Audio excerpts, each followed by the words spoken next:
conflict with environmentalism. It's created so much publicity about the place. Tofino paid dearly for its participation in the Mears Island process. Get a little bit disappointed at some of the publicity Tofino gets, that it's really not warranted. If we were left to our own devices, we could sort these things out in a matter of a few months. I think of any place, we probably have the greatest chance of doing that. This is an intense little town.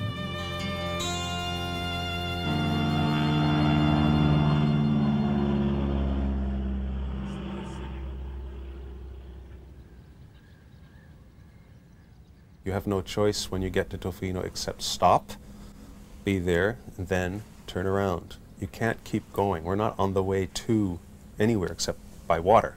Everybody in cities rush, rush, rush, rush, rush, and people here just kind of meander to where they're going. I guess because you don't have to go as far to get there.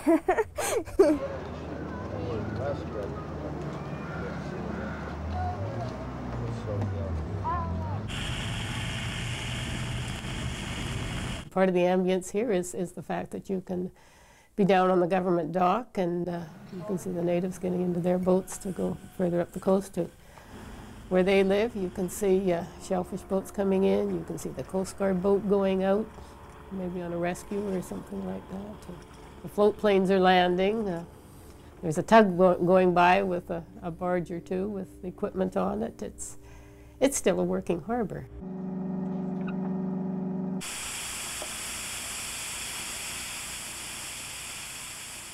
I think anybody who's been looking for sort of an area which is really overwhelmed by natural processes and sort of the weather and the ocean and the mountains and all the rest of it is, I mean, this is the place. 20 years ago, this town was primarily a fishing village, and any tourists that did come into town were just either ignored or considered a slight irritant. You know, usually it meant there'd be less bread in the co-op, or maybe you couldn't get a jug of milk that day. But now things have changed, and tourism has really picked up the slack, and the fishing industry has really slowed down. I would say that probably well over half of the economy now is tourist-oriented in this town. Now, for a fisherman to actually make a year-round living, they've got to put about at least 2 or 3 different licenses, either shrimp, salmon, or halibut, or black cod, or herring, something else. They've got to diversify, just like the companies. We've had to diversify, and the fishermen have had to as well. The local people, like myself, just weren't aware of opportunities here. Saying that I never thought people would pay $35 to go out and look at stupid whales or something like that. You know, that's something I never considered as a possibility. But that's a big industry here right now.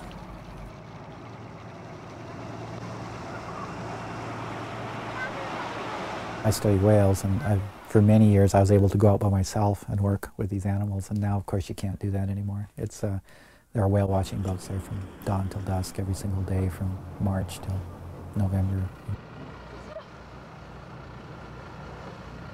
There are many people in town who came here for a holiday and stayed. I mean, there's no end of them.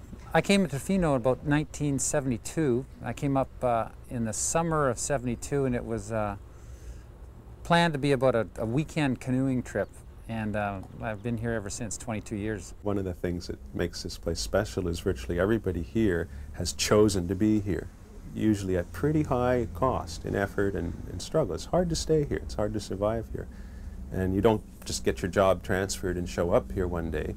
You choose to stay here, and after the first winter, and that's fine, then the second winter, and then the third winter, there's no housing. It's, you know, it's very difficult to really live here. Like our children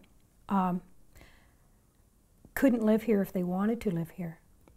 There's plenty of jobs for all of our children, but there's nowhere to live because they've been priced right out of the market for housing. The Tofino, for example, real estate market is really an international market. I mean, people from Germany buy property here, people from, you know, the States. I mean,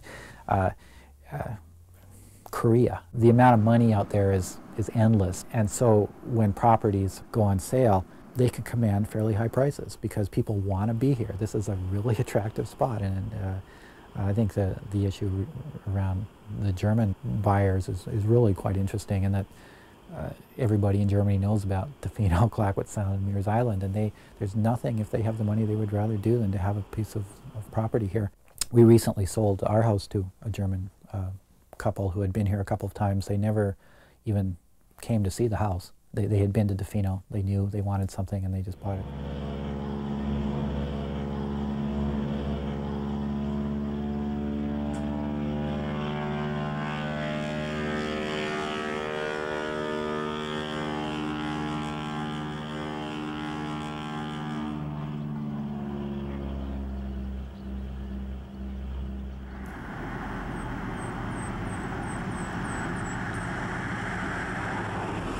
Tofino, one of the first things you see is those, I think they're ravens at the park on top of those poles.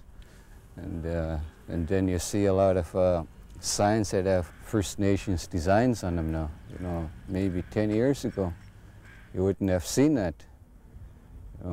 If somebody had put up a pole like that 10 years ago, somebody would have chainsawed it down, you know, 10 years ago. Maybe even 5, 6 years ago.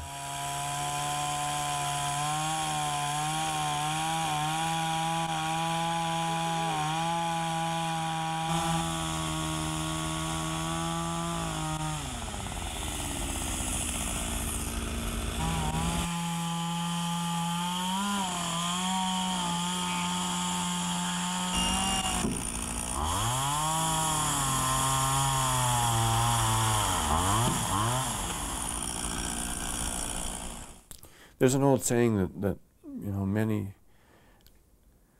are called and few are chosen. But I've always thought that we're all called and we're all chosen. And it's a matter of our personal commitment as to what we do about it.